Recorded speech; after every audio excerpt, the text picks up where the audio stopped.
أعوذ بالله من الشيطان الرجيم بسم الله الرحمن الرحيم اللهم صل على محمد وعلى محمد صلى الله عليه وسلم تسليم. Je ne saurais commencer ce prêche sans remercier Allah subhanahu wa ta'ala qui m'a fait don de cette belle journée de dimanche. Et je prie Allah subhanahu wa ta'ala d'accorder sa miséricorde, sa grâce, ses bénédictions, ses bienfaits à notre noble prophète Mohammed alayhi salatu wassalam, à sa famille et à ses sahaba, et aussi à tous ceux qui nous ont précédés dans la foi jusqu'au jour de la résurrection, Inch'Allah, Amin. Et je prie Allah subhanahu wa ta'ala, nous-mêmes qui sommes là, de nous accorder une très bonne fin, cette fin-là qui est destinée aux vertueux, avec pour dernière parole la ilaha illallah Muhammad Rasulullah sallallahu alayhi wa sallam. Alhamdulillah Rabbil Alamin. Ma journée est loin d'être terminée, mais je remercie Allah. On a passé la journée ici avec les enfants à la mosquée. Et là, aujourd'hui, j'avais décidé de parler de quelque chose aux enfants, comme c'était en anglais. J'ai décidé de faire pratiquement la même chose en français, parlant un peu de la persécution des musulmans aux premières heures, comment dirais-je,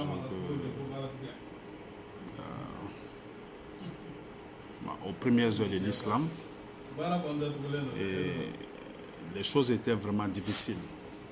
Mais alhamdulillah Rabbil Alamin, Allah leur a facilité et leur a permis en ce moment-là de braver, comment dirais-je, ces épreuves-là sans aucun problème. Mais pour dire que ça a été facile, non, ça a été très très difficile. Et j'ai fait référence à ça aujourd'hui aux enfants. Pourquoi?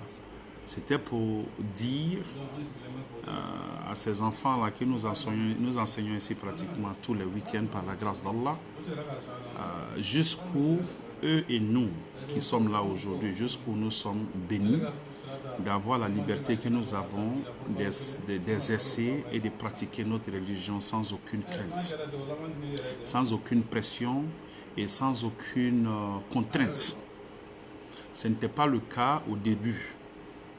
Le prophète alayhi salatu wassalam, quand il a eu la révélation, les choses étaient très très difficiles. Alors, je suis allé, comme j'ai ce livre-là qui parle de la vie du prophète sallallahu alayhi wa sallam,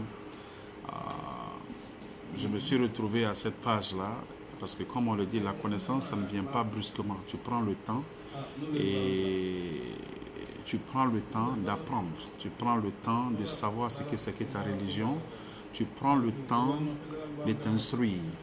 Parce que c'est bon de dire que je suis chrétien, c'est bon de dire que je suis musulman. C'est bon et c'est très facile. Mais la chose la plus difficile, c'est quand on te pose des questions sur ta religion, des questions aussi basiques, des questions aussi simples, et tu as du mal à les répondre, là il y a problème. On ne demande pas à tout le monde d'être hafiz. Hafiz, c'est quelqu'un qui a mémorisé le Coran, qui connaît le Coran. On ne demande pas à tout le monde d'être hafiz. On ne demande pas à tout le monde d'être, comment dirais-je, des gens qui connaissent la religion à 100%. Le Coran lui-même, salam alaikum, Oustaz Mala Sissoko depuis Bamako. Je sais qu'il fait tard là-bas, mais je suis très très honoré de te voir parmi les gens qui me suivent actuellement. Et merci pour tes enseignements et merci pour le travail aussi que tu fais pour la dîne. Donc c'est l'un de nos imams et il est à Bamako actuellement. C'est toujours un honneur pour moi de le voir et de lui dire salam alaikum, comme j'ai dit salam alaikum à vous tous, Inch'Allah. Donc comme je le dis, c'est très très important de connaître sa dîne, c'est très important de connaître sa religion. Parce que nous sommes confrontés actuellement à l'heure de l'Internet. Ce qui fait que il y a des gens qui sont là, qui ne sont pas musulmans, mais qui se renseignent toujours sur la religion mieux que nous qui sommes musulmans. Donc, ces gens-là, quand nous sommes confrontés à eux, ça devient une humiliation. Pourquoi? Parce qu'ils connaissent notre religion mieux que nous. Et je le dis, ça c'est quelque chose que ma grand-mère m'a enseigné. Qu'Allah lui accorde Janatul Firdaus. Elle me disait que tu ne peux pas être, tu ne cherches pas à être beau comme ton ami, mais tu peux chercher toujours à copier le bon comportement de ton ami. Vous voyez un peu? Donc, pourquoi pourquoi est-ce que je vais m'asseoir ici pour penser une seconde que cet ami-là prie plus que moi? Pourquoi je ne peux pas prier comme lui? Pourquoi je vais m'asseoir pour me dire que ce monsieur-là, il connaît la religion mieux que moi? Pourquoi ne pas en faire autant? L'argent, mon ami, il est riche, tant mieux. Mon ami, il est riche, wallah, tant mieux. Mais mon ami, il connaît la religion mieux que moi, là, il y a problème. Parce que nous allons tous à l'école, mais nous n'avons pas les mêmes chances dans la vie. Il y a des gens qui étaient premiers à l'école il y a longtemps. Aujourd'hui, ils ont fini les études, c'est vrai, mais ils n'ont pas eu la chance d'avoir un bon boulot. Mais prendre le temps pour t'enseigner toi-même, prendre le temps pour connaître la dîne, pour connaître ta religion, rien ne t'empêche de le faire. La vie, c'est ça. Tu fais tes études et ce qui va venir après, ça, tu cherches. Tu cherches du travail, ça ne veut pas dire que tu vas toujours avoir le travail que tu veux. On a beaucoup de personnes qui ont fini leurs études, qui ont du mal à trouver du boulot. Il y en a aux États-Unis, il y en a en Europe, il y en a partout dans le monde. Alors, si tu as fini tes études, que tu as du mal à trouver du boulot, ça, tu mets ça sur le compte d'Allah. Et tu t'assois, tu fais toujours des recherches. Je ne te dis pas de t'asseoir et croiser tes mains. Non, tu peux toujours faire des recherches et par la grâce d'Allah, tu peux avoir quelque chose qui va te permettre de t'en sortir. Mais prendre le temps pour connaître ta dîne, pour connaître ta religion, ça ne relève de personne, ça relève de toi. Tu dois avoir ça en toi, tu dois avoir ça, comment dirais-je, en tête, tu dois avoir ça en cœur. Les enfants, quand ils viennent chez nous ici, quand on a commencé, nous on n'avait pas plus de 10 élèves. Mais aujourd'hui, par la grâce d'Allah et le travail que les enseignants sont en train de faire ici, nous sommes à plus de 50 élèves. C'est un honneur pour nous d'enseigner ces enfants, pas seulement la dîne, pas seulement le Coran et, comment dirais-je, le Coran, non, ou l'arabe. Mais il y a aussi cette éducation civique là que nous avons aussi, que nous, je ne sais pas comment le dire, que nous nous efforçons pour leur enseigner. Pourquoi? Parce que ces enfants-là ont besoin de ça. Ils ont besoin de ça. Pourquoi? Parce que tu viens ici, tu apprends la dîne, tu apprends la religion, tu apprends l'arabe, tout et tout. Mais tu ne deals pas tous les jours avec seulement des musulmans dans la vie. Il y a d'autres personnes avec lesquelles on deal. Alors, comment leur apprendre, il faut qu'on apprenne à ces enfants-là comment se comporter avec les non-musulmans. Vous voyez? Donc tout ça, ça fait partie de l'éducation que toi-même, dont je suis en train de parler actuellement, comment apprendre sa dîne. La compétition ici, ce n'est pas quelque chose qui va nous permettre de vivre ici forcément, parce que la vie d'ici, elle est très courte. La vie d'ici, elle est très courte. Du 30 décembre jusqu'à aujourd'hui sur Facebook, ce que je sais, c'est que je peux compter déjà près de 10 mots. 10 mots. Et toutes ces personnes-là avaient déjà une résolution pour l'année 2019. Et les gens ne font que mourir. Les gens ne font que mourir. Ces gens-là avaient une résolution pour 2019. Comme moi, j'ai parlé de ma résolution de 2019, j'ai dit parmi, mes résolutions, dans ma liste de résolutions de 2019, j'ai dit que je vais perdre mon ventre, je vais aller au gym, je vais travailler tout et tout. Ok. Ouais, et j'ai ri, j'ai parlé de ça en riant, c'était de la plaisanterie, tout ça, c'est vrai. Mais quelle est la garantie que j'ai que cette résolution-là, ça va se réaliser? Il n'y a aucune garantie. Il n'y a aucune garantie. Mais il y a une garantie qui est là, ce qui est sûr plus que tout, c'est que je sais que je vais mourir un jour. Quand? Je ne sais pas. Il y a des gens qui vont se poser la question, où est-ce que je suis en train d'en venir? J'en viens. Je parlais du début de la révélation. comment les choses étaient difficiles pour les musulmans qui ont commencé, ceux qui ont embrassé l'islam avec Mohammed alayhi salatu wassalam. Alors, ici, dans le livre, qu'est-ce qu'on dit? On dit que la sagesse qui prévalait face à ces persécutions était que le messager d'Allah interdit aux musulmans de faire connaître publiquement leur conversion à l'islam, que ce fût par la parole ou par les actes. Le prophète alayhi salatu wassalam avait demandé aux gens de ne pas faire savoir leur conversion aux gens. Si tu avais accepté l'islam, tu le gardais pour toi. Tu n'avais pas besoin d'agir, de montrer aux gens que tu avais accepté l'islam. Tu n'avais pas besoin de dire aux gens que tu étais devenu musulman. Ce n'est pas moi qui le dis. Le prophète alayhi salatu wassalam a interdit aux gens qui l'avaient suivi de faire croire aux gens que ce soit de façon verbale ou de façon physique. Ça, c'est le début. Ça, c'est une sagesse. Aujourd'hui, de nos jours, qu'est-ce qui, moi, m'empêche de dire à qui que ce soit que je suis musulman? Rien ne m'empêche. De dire aux gens que je suis musulman, rien ne m'empêche. On vit aux États-Unis. À n'importe quel endroit tu es, quand il est l'heure de prier, si tu veux t'arrêter pour prier, tu peux t'arrêter. Les femmes ici aux États-Unis, elles portent leur hijab, elles vont dans les bureaux. Elles portent leur hijab. Nos filles portent leur hijab pour aller à l'école. On vient de très loin. Mais alhamdulillah rabbil alamin, les sacrifices que les premiers musulmans ont consentis, aujourd'hui nous sommes en train d'en bénéficier. Aucune femme ne me dira qu'elle ne veut pas porter hijab parce qu'elle va être persécutée. Je ne connais pas pour les autres pays, mais chez nous, ici aux États-Unis, il n'y a pas de problème. Les filles, elles portent le hijab pour aller à l'école. Les femmes, elles portent le hijab pour aller, qui travaillent dans Corporate America.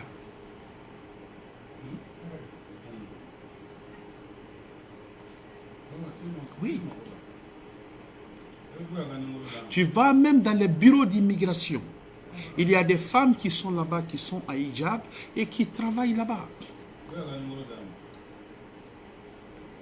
Alors, je suis en train de faire référence, je pars ici 1400 ans passés et maintenant nous sommes là en 2019. J'ai posé cette question-là aujourd'hui aux enfants, comme je le disais en anglais, je vais encore parler de ça ici. J'ai posé la question aux enfants de savoir qu'est-ce qui nous empêche aujourd'hui de pratiquer notre religion. Vous savez, c'est la réponse qu'une petite fille de 10 ans a trouvée. Elle dit, because they are too focused on the beauty of this dunya. Parce que nous sommes trop concentrés sur la beauté de ce monde. Une petite fille de 10 ans, ça c'était sa réponse. Et ce qui nous empêche aujourd'hui de pratiquer la religion comme il se doit, de prier convenablement, d'accepter et de montrer aux gens que nous sommes musulmans, simplement parce que nous sommes trop concentrés sur le m'as-tu vu, nous sommes trop concentrés sur ce monde. Quand tu dis à une femme de mettre son hijab, son problème, ce n'est pas parce que les gens vont, comment dirais-je, vont la persécuter, parce qu'elle ne peut pas me dire ça. Mais si elle refuse de le faire, c'est parce qu'elle a envie d'être vue. Elle veut que la coiffure qu'elle a sur la tête soit vue par les gens. Je ne la condamne pas. Mais elle ne me dira pas qu'elle ne met pas le hijab parce qu'elle va être persécutée. Au XXIe siècle, personne n'est persécuté. Ça ne veut pas dire que les musulmans ne sont pas persécutés. La dernière fois, je l'ai dit, ça se passe en Chine. J'ai vu ça sur Internet la dernière fois. En Chine, les musulmans sont persécutés. Au Myanmar, les musulmans sont persécutés. Partout où tu vas, il y aura toujours une exception. Mais de nos jours, aujourd'hui, 98% des pays, ou bien 90%, si je veux être un peu plus, comment dirais-je, modeste, il n'y a pas de problème.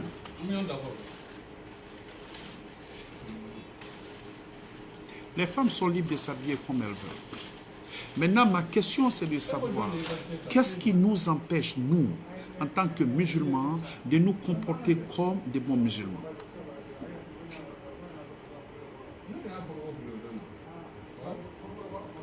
Le prophète, sallallahu alayhi wa sallam, au départ, avait dit aux gens qui avaient embrassé l'islam de se cacher. C'est écrit. Il leur avait dit de se cacher parce que les musulmans étaient minoritaires. Les musulmans étaient pauvres. Les musulmans, les nobles de Makka n'avaient pas accepté la religion. Ils avaient peur que cette nouvelle religion qui venait allait, comment dirais-je, les sortir de ce qu'ils ont toujours connu, ce qu'ils suivaient, qui était ce que leurs aïeux avaient suivi. L'adoration des idoles. Ça, c'était leur business. Les gens venaient d'un peu partout dans la péninsule, comment dirais-je, arabique, pour venir faire leur commerce. Ils venaient faire leur commerce et puis ils partaient. Alors, quand l'islam est venu, toutes ces pratiques qui étaient, comment dire, exercées par les Arabes, tout ça là, l'islam allait interdire. Donc, ils se sont opposés à ça. Alors, dans l'opposition qui s'est passée, si le prophète Mohammed n'avait pas été stratégique, les musulmans auraient été détruits parce qu'ils étaient aussi minimes que ça. Donc, il leur a dit quoi? Gardez votre foi à l'intérieur. Dieu sait. Ne le montrez pas, sinon en le montrant aux gens, ils vont nous détruire et tout ce que nous avons comme objectif, nous n'allons pas l'atteindre. Mais ça, c'était avant. Aujourd'hui, la dernière fois, il y a une immigrante qui a été élue ici, comment dirais-je, au Congrès américain, avec son hijab. Avec son hijab. Je crois il y a 2 ou 3 jours, elle est partie et puis il y a eu la cérémonie, tout ça là. Une femme. Donc, il n'y a pas de raison, que nous ne soyons pas à l'aise. Les enfants m'ont posé la question. Ceux qui ont suivi, qui parlent l'anglais, savent exactement de quoi je parle. Il y a un enfant qui m'a posé la question de savoir, et qu'est-ce qui se passe, comment tu réagis quand quelqu'un t'appelle, comment dire, terroriste. Quelqu'un qui t'appelle terroriste, qu'est-ce qui va se passer? Si tu t'énerves, c'est parce que tu n'as pas de bonnes réponses. Si tu t'énerves, c'est parce que tu ne connais pas ta religion. Si tu t'énerves, parce que tu n'es pas éduqué. Sinon, le mot terrorisme n'est pas forcément lié à l'islam. Dans son étymologie, c'est quoi? Ça n'a rien à voir avec l'islam. Le terrorisme, c'est quand tu effraies quelqu'un, ou bien tu mets la terreur dans la vie de quelqu'un. Tu te comportes de façon brutale. Tu terrorises quelqu'un. Qu'est-ce que ça a à voir avec l'islam? Maintenant, si quelqu'un me pose ça, je vais demander, ça va dépendre de sa religion. Si c'est un juif, je vais remonter dans le temps et puis je vais essayer de lui rappeler parce que j'ai des informations. Si c'est un chrétien, je vais remonter dans le temps où je vais même parler de maintenant. Pourquoi? Parce que j'ai cette éducation, j'ai ces informations. S'il m'appelle terroriste, ça, automatiquement, ça me donne cette plateforme-là pour lui expliquer ma religion. S'il est prêt comment dirais-je, s'il est prêt à un débat, il n'y a pas de problème. Mais comment est-ce que je peux avoir un débat avec quelqu'un si je n'ai aucune idée de quoi je suis en train de parler? Si je n'ai aucune idée de ma religion, comment est-ce que je peux avoir un débat avec lui? La dernière fois, j'ai une amie qui me disait qu'à son boulot, il y a un juif qui est venu qui leur a parlé. Le gars était tellement éloquent, le gars, il avait tellement de choses à leur dire, et elle, ne connaissant pas sa religion très bien, qu'est-ce qui s'est passé? Elle a été séduite par le gars. Séduite pas physiquement, mais tout ce que le monsieur disait, ça a failli basculer un tout petit peu sa foi. Alors quand il m'a expliqué, j'ai ri. Je lui ai dit, ça t'est arrivé parce que tu ne prends pas le temps pour faire de recherche sur ta religion. Il ne suffit pas de dire que tu es musulman. Wallah, il ne suffit pas de dire que tu es musulman. Il ne suffit pas non plus d'écouter des gens comme moi ou bien d'écouter d'autres personnes. Il est question d'ouvrir le livre et lire. Si tu n'as pas été à l'école, que tu n'arrives pas à lire, là je te comprends bien, assois-toi avec les gens, écoute. Et quand tu écoutes, pose des questions. Tu n'écoutes pas pour écouter. Tu écoutes pour comprendre, tu écoutes pour poser des questions pour comprendre davantage. Chaque fois que je finis de prêcher, les gens rentrent dans mon inbox pour me poser des questions. Et là, ça me fait plaisir parce que ça m'amène à comprendre que ces gens-là m'ont suivi du début jusqu'à la fin. Et j'invite tout le monde à poser des questions. Rentre dans mon inbox, pose-moi une question, je n'ai pas compris ça. Je peux prendre le temps de te l'expliquer. Il y a beaucoup de personnes qui écoutent les gens qui prêchent. Mais est-ce que toutes ces personnes-là connaissent la pratique de leur religion?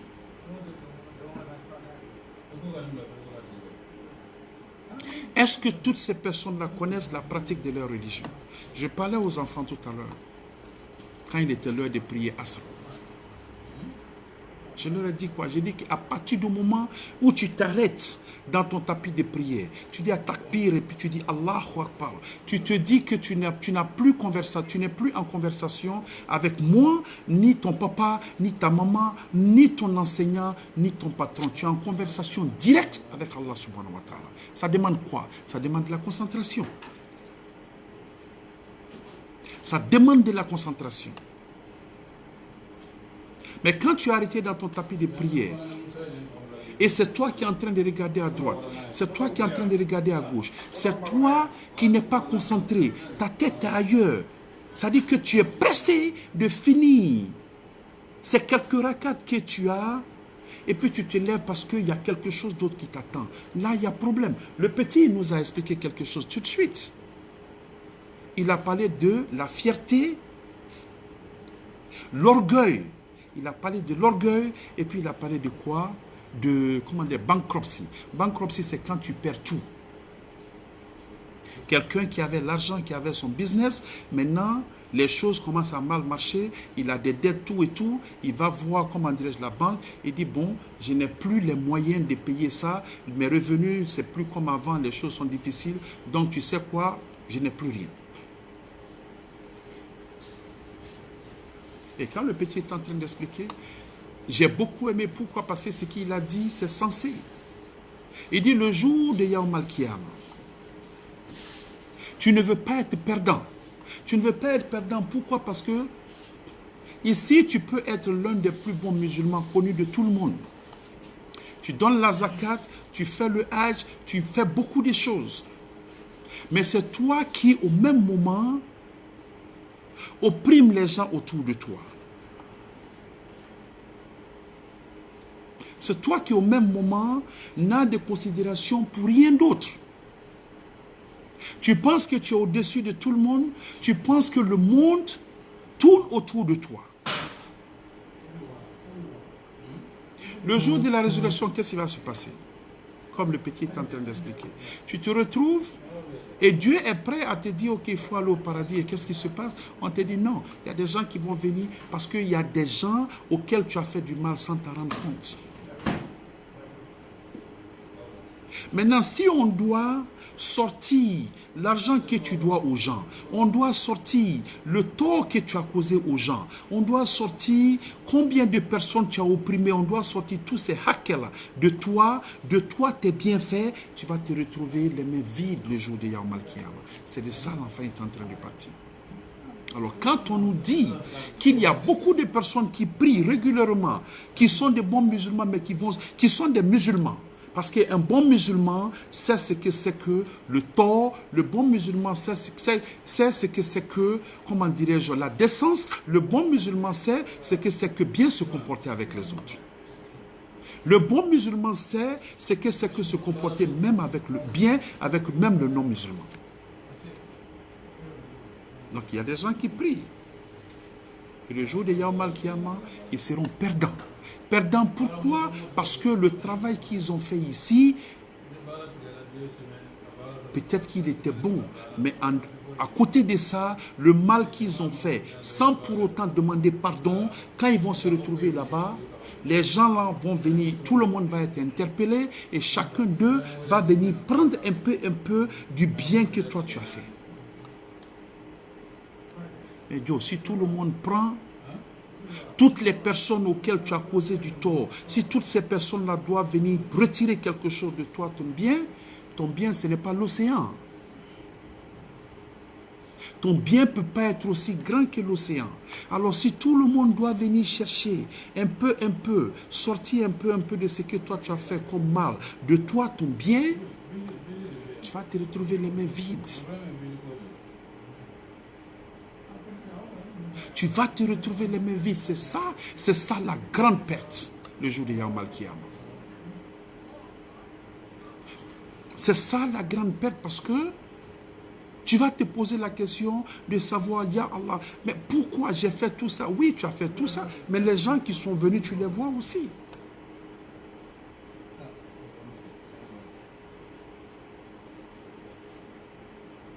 Mais tout ça là va nous arriver simplement parce qu'on ne connaît pas notre dîne.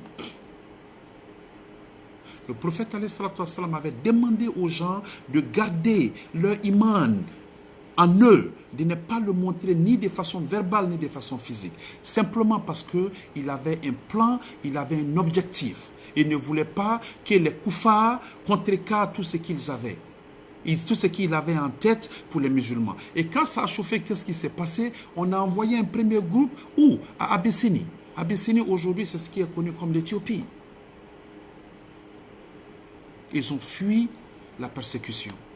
Mais aujourd'hui, est-ce que moi, Karim, je dois fuir les États-Unis? Je n'ai pas besoin de fuir les États-Unis. Même quand j'enseigne, on enseigne les enfants ici. Quand je leur parle, je fais exprès. Je fais ça en live. Pourquoi? Parce que je n'ai rien à cacher. Parce que ce que je leur enseigne, ce n'est pas démoniaque. Ça, c'est l'islam. Je veux que le monde entier sache ce que les enfants apprennent ici. Je veux que le monde entier sache ce que c'est que l'islam. Alors, pourquoi je vais me cacher? Au début de l'islam, le prophète alayhi salatu wa salam et ses compagnons ne pouvaient pas le faire. Mais ils ont enduré tout ça pour que nous ayons la liberté aujourd'hui de nous exprimer sur tous les réseaux sociaux, sur toutes les plateformes. Mais malgré ça, on a des gens dans la communauté qui ont peur de se montrer, qui ont peur de montrer aux gens qui sont musulmans. Même quand ils sont avec leurs amis chrétiens, ils ont peur. Quand je suis arrivé aux États-Unis nouvellement, les amis avec lesquels on partait à l'école, on était tous dans la même maison. Et sûrement, il y en a qui m'écoutent. Dieu merci, je me suis fait des amis américains. Ces amis américains-là, il y a une fête qu'on appelle Thanksgiving. Thanksgiving, ça se passe en novembre. Le dernier jeudi du mois de novembre. Chaque année aux États-Unis. Alors, mon premier Thanksgiving ici, j'ai été invité par la famille de mon ami Jim. Ils sont blancs aux yeux bleus. Leurs ancêtres sont italiens et puis irlandais. Jim sait que je suis musulman. Il sait que je suis musulman. J'étais très jeune, mais je leur ai montré que je suis musulman et il était obligé d'accepter ça. Alors je vais à ma première fête de Thanksgiving. On était tous à Shirley. Qu'est-ce qui se passe? Je suis assis à table, rien qu'avec des blancs. Je ne parle pas l'anglais. Tout ce que je faisais, c'était de rire. Mais quand on mangeait, Ses parents m'ont dit, ça tu peux manger Karim, ça tu ne peux pas manger. Ça a été fait à base d'alcool, ça a été fait à base de porc, ça tu peux manger. Je suis assis à la mosquée, Allah est mon témoin. Parce que, par la grâce d'Allah, et je vous dis en ce moment, les musulmans se cachaient. Pourquoi? Parce qu'il n'y avait pas longtemps, comment dirais-je, 9/11 s'était passé. Il y a eu l'attaque terroriste, comment dirais-je, sur les tours. Les musulmans, les gens avaient peur de montrer ou de dire aux gens qu'ils étaient musulmans.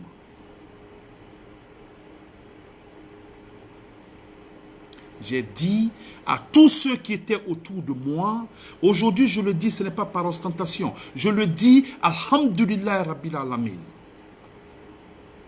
Je suis allé dans la famille de ces chrétiens, jusqu'à aujourd'hui, nous sommes frères. Jusqu'à l'heure où je vous parle, nous sommes frères. Ils m'ont servi de la nourriture qui était bonne pour moi. Chaque fête, nous sommes ensemble. La nourriture que ces gens-là mangent, quand il y a de l'alcool dedans, ils me disent, Karim, you cannot have this one. Karim, tu ne peux pas avoir ça.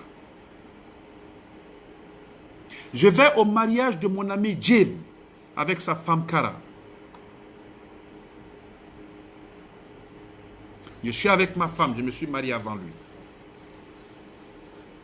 Je suis avec ma femme Juliette, la maman de ma fille.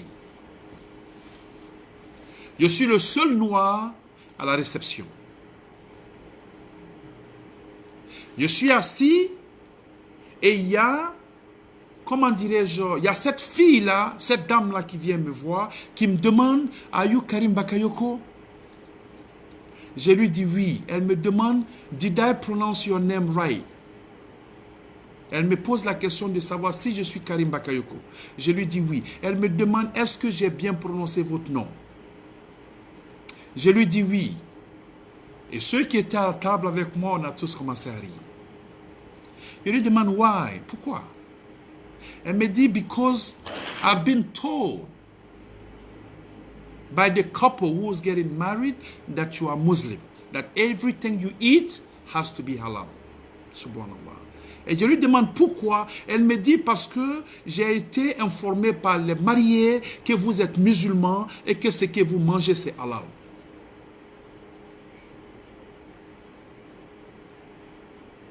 Qu'est-ce que j'ai donné à ces gens-là pour mériter ça? Rien. Parce que je leur ai fait savoir à mes premiers jours aux États-Unis, au moment où on s'est connus, Jim et moi on est partis à l'école ensemble et on travaillait ensemble. Au moment où on s'est connus, Jim a compris que j'étais musulman. Je n'ai jamais caché ma foi en islam. Jamais. Et jamais je ne vais le cacher. Inch'Allah, jusqu'au jour où je vais mourir, je prie Allah subhanahu wa ta'ala que ma dernière parole soit La ilaha illallah Muhammad Rasulullah. Je suis fier de ça. Alors cette femme-là me dit, I'll be serving only you. Elle n'a pas servi 2 personnes ce jour-là. Plus de 150 invités, elle m'a servi moi seul. Parce qu'elle ne voulait pas que ma nourriture soit mélangée à la nourriture des autres.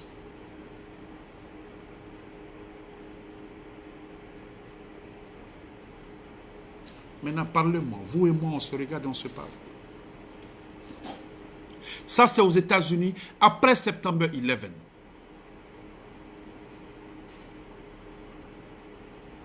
De nos jours, aujourd'hui, il y a des gens qui cherchent à appartenir à certains groupes. Il y a des gens qui tellement ils veulent plaire, des suivistes, tellement ils veulent plaire, ils ont souvent même honte de s'habiller, même de porter des boubous, ou bien de montrer aux gens, de faire croire aux gens, ou de faire savoir aux gens qu'ils sont musulmans. Aouzubillahi minash shaitanir rajim, bismillahir rahmanir rahim. Les premiers musulmans ont souffert. Rasul sallallahu alayhi wa sallam, lui et ses gens, ils ont souffert jusqu'à il y a un premier groupe qui avait été envoyé en Éthiopie, en Abyssinie. Ces gens-là sont revenus. Après tout ça, il était obligé de partir en exil, quitter Makka pour partir à Madina, où il est né, la place qu'il a connue pendant combien de temps? Pendant 40 ans. Où il a connu sa mère, son père, tout le monde est né là-bas, il est né là-bas, il a grandi, il était obligé de quitter pour aller en exil. Tout ça pour que nous, aujourd'hui, que nous ayons cette liberté-là comment dirais-je, cette liberté-là de pratiquer notre religion. Mais qu'est-ce qui empêche les gens de dire aux gens qu'ils sont musulmans? On a des suivistes. Aujourd'hui, tu vois un jeune, sa femme est musulmane, lui-même il est musulman, son fils s'appelle Pierre. Sa femme est musulmane, lui il est musulman, son enfant s'appelle Nadège. Que c'est le modernisme. Que tu as besoin de donner un nom comme ça à ton enfant pour que l'enfant puisse réussir demain. Est-ce qu'il y a un nom qui est beaucoup plus compliqué que le nom Oprah? Oprah, au moment où elle voulait devenir, au moment où elle était en train de se chercher, elle cherchait à rentrer dans cette industrie, on lui a dit quoi? Oprah de sa bouche, elle a dit... qu'on lui a dit, bon, on va te prendre, mais on veut que tu changes ton nom pour que tu sois Suzy. Que tu changes ton nom. Elle a dit non, mon nom c'est Oprah. Elle n'a pas changé. Elle n'a pas fait de plastic surgery. Elle est restée telle qu'elle est. Elle est milliardaire aujourd'hui. L'une des femmes les plus célébrées au monde. Il y a un nom qui est beaucoup plus compliqué que le nom de Barack Obama. Barack. Sa mère est blanche, mais son père est resté avec, comment dirais-je, sa culture et sa religion. Il lui a dit Barack Hussein Obama. Il a été président aux États-Unis 2 termes. Aujourd'hui, vous dites quoi? Moi, je suis Karim. Ma femme est Aïcha. Et puis, mon enfant va s'appeler Juliette. Ou bien mon enfant va s'appeler Sergio. On va où? Je me rappelle très bien quand ma fille est née. Il y a quelqu'un qui m'appelle, qui me dit, ah, Karim, ta fille, elle est tellement belle, comment tu peux lui donner un nom comme ça, Nantené? Pas une seule personne, hein, pas mal d'amis.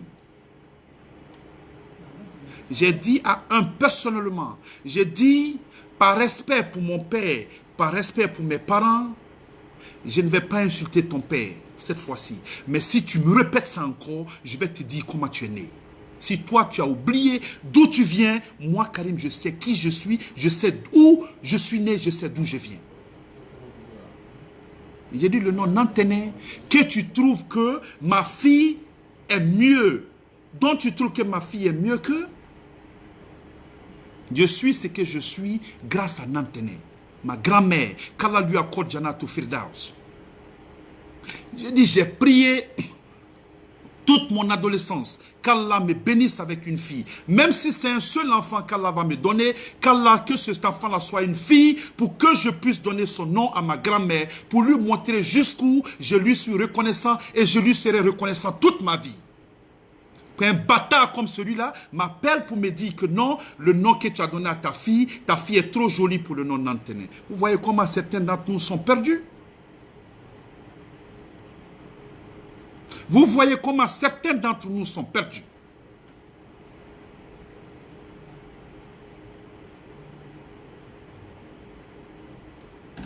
Pourquoi? Si on a un Barack Hussein Obama qui a été président du pays le plus puissant au monde.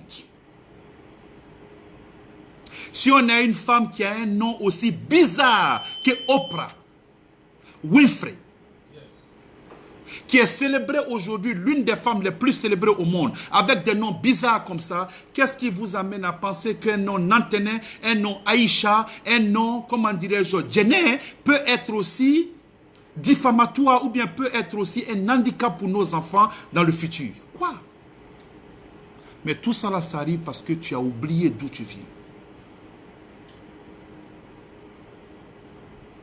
Tout cela arrive parce que les gens ont besoin ou bien ils ont envie d'appartenir. Fais un effort, essaie d'appartenir à ta dîne, à ta houmma. Sois le meilleur que tu peux être avec les gens qui ne sont pas musulmans. Comme ça a été dit par le prophète Mohammed sallallahu alayhi wa sallam, sois le meilleur avec tout le monde. Quand il parle de la communauté, il ne parle pas des musulmans, il parle de tout le monde. Parce que lui, Rasulullah sallallahu alayhi wa sallam, a été envoyé pas seulement à nous, il a été envoyé à toute l'humanité. Donc tu veux être bon, sois bon à tout le monde, sois bon avec tout le monde. Qu'il soit musulman ou qu'il soit non musulman. C'est Allah qui nous a créés. Il y a des gens qui ne le prient pas, qui ne l'adorent pas. Mais malgré ça, ils mangent. Ils ont des belles voitures, ils ont leur subsistance parce que c'est lui Allah qui nourrit l'être humain, c'est lui Allah qui est le pourvoyeur suprême. Allah ne te donne pas à manger parce que tu le pries. Allah ne te donne pas à manger parce que tu es un bon musulman. Allah te donne à manger parce qu'il t'a créé, tu es sa créature, il doit s'occuper de toi. Maintenant, si tu veux l'adorer, tant mieux. Si tu ne veux pas, tant pis.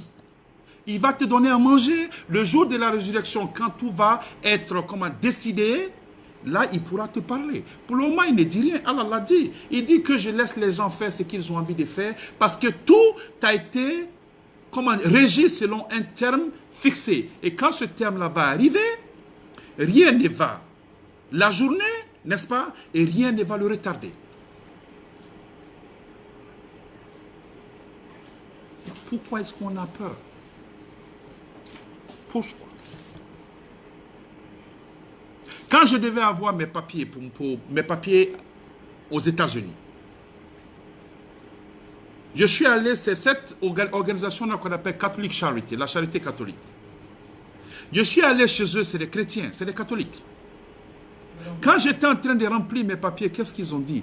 Il y a une section qui demande ta religion. J'ai mis musulman. J'ai dit musulmans, ça ne les a pas empêchés de se battre pour moi, pour me donner les papiers d'ici.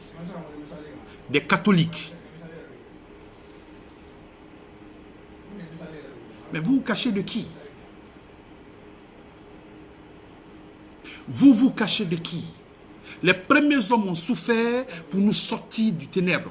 Maintenant, on est là, on est à la lumière. Quand tu es à la lumière, tu te caches de quoi? Comment? Les gars. Qu'Allah nous donne une très bonne compréhension. Qu'Allah nous donne une très bonne compréhension. Qu'Allah nous donne une très bonne compréhension. Qu'Allah nous donne une très bonne compréhension. Donc là, j'ai fait le prêt. Je vais juste lire ici, là, comment dirais-je, Dar al-Arkam, right? Ça, c'est où les musulmans, comment dirais-je, se retrouvaient pour le prophète et sallallahu alayhi wa sallam et ces gens se retrouvaient à tout moment pour leur enseigner la révélation, tout ça. Tout ce que Allah lui révélait, c'est dans cette maison-là qu'ils se retrouvaient.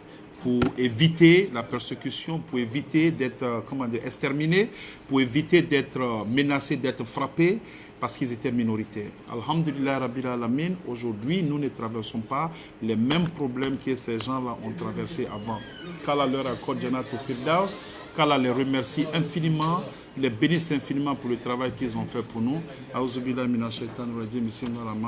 10 minutes, on va prier Isha, donc je pense que je vais m'arrêter là.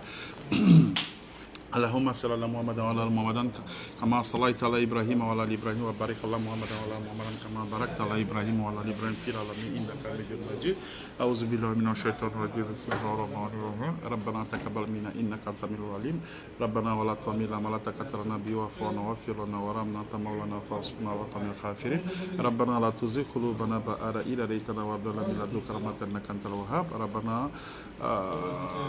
آتنا في الدنيا حسنة وفي الآخرة حسنة وقنا عذاب النار ربنا تقبل دعاء أعوذ بالله من الشيطان الرجيم بسم الله الرحمن الرحيم qu'Allah nous donne les mérites du travail que nous sommes en train de faire, qu'Allah vous donne les mérites aussi d'écouter et de partager avec ceux qui ne sont pas là, et qu'Allah nous bénisse avec une très bonne fin, cette fin-là qui est destinée aux vertueux, avec pour dernière parole la ilaha illallah Muhammad Rasulullah sallallahu alayhi wa sallam.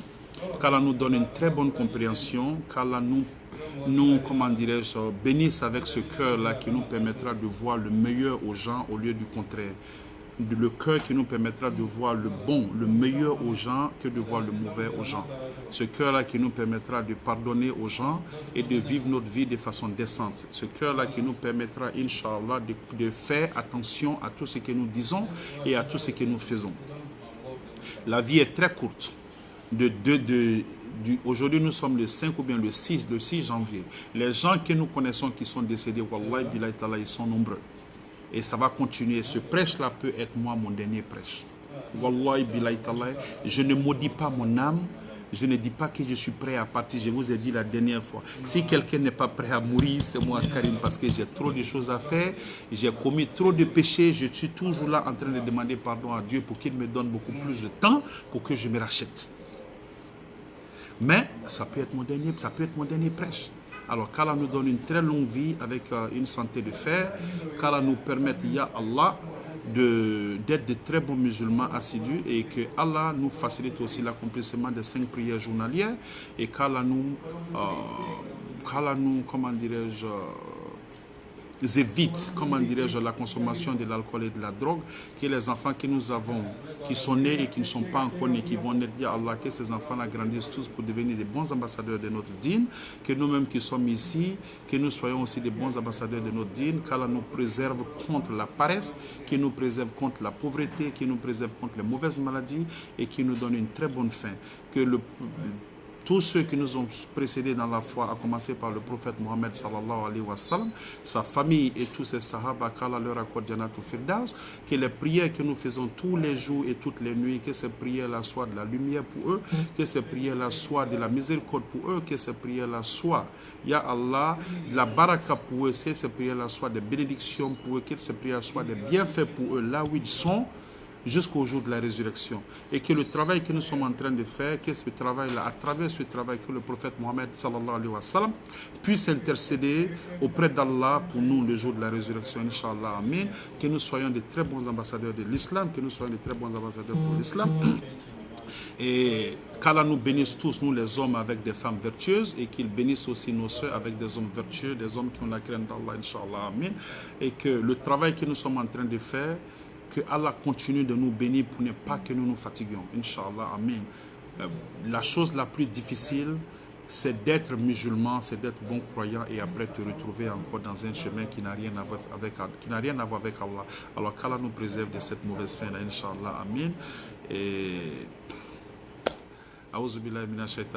que ceux qui n'ont pas d'enfants, qu'Allah les bénisse avec de bons enfants, des enfants vertueux, et que ceux qui sont malades, qui sont sur pied, ou même ceux qui sont à l'hôpital, Ya Allah, qu'Allah leur accorde shifa, qu'Allah leur donne la guérison totale, car c'est lui le guérisseur par excellence. Allah qui a soigné Sayyidina Ayoub, sallallahu alayhi wa sallam, que ce même Allah, Ya Allah, permette aussi, Ya Allah, à ces gens-là de recouvrer leur santé et de revenir encore à leur vie normale, Inch'Allah, Amen. Que le cœur que nous avons, qu'il soit purifié, que ce cœur que nous avons, qu'il soit purifié, et que, Ya Allah, pour tous ceux qui veulent faire le Hajj, la manière que Allah subhanahu wa ta'ala m'a permis, m'a facilité le Hajj, qu'il vous facilite aussi le Hajj, et que le Hajj soit une prescription pour vous, avant, comment dirais-je, avant que vous ne retourniez à Allah subhanahu wa ta'ala. A'udzubillahi minash shaitanir rajim, bismillahir rahmanir rahim. Subhana rabbika rabbil izzati amma yasifun, salamun alal mursalin, walhamdulillahi rabbil alamin, alhamdulillahi rabbil alamin. Assalamu alaikum wa rahmatullahi wa barakatuh.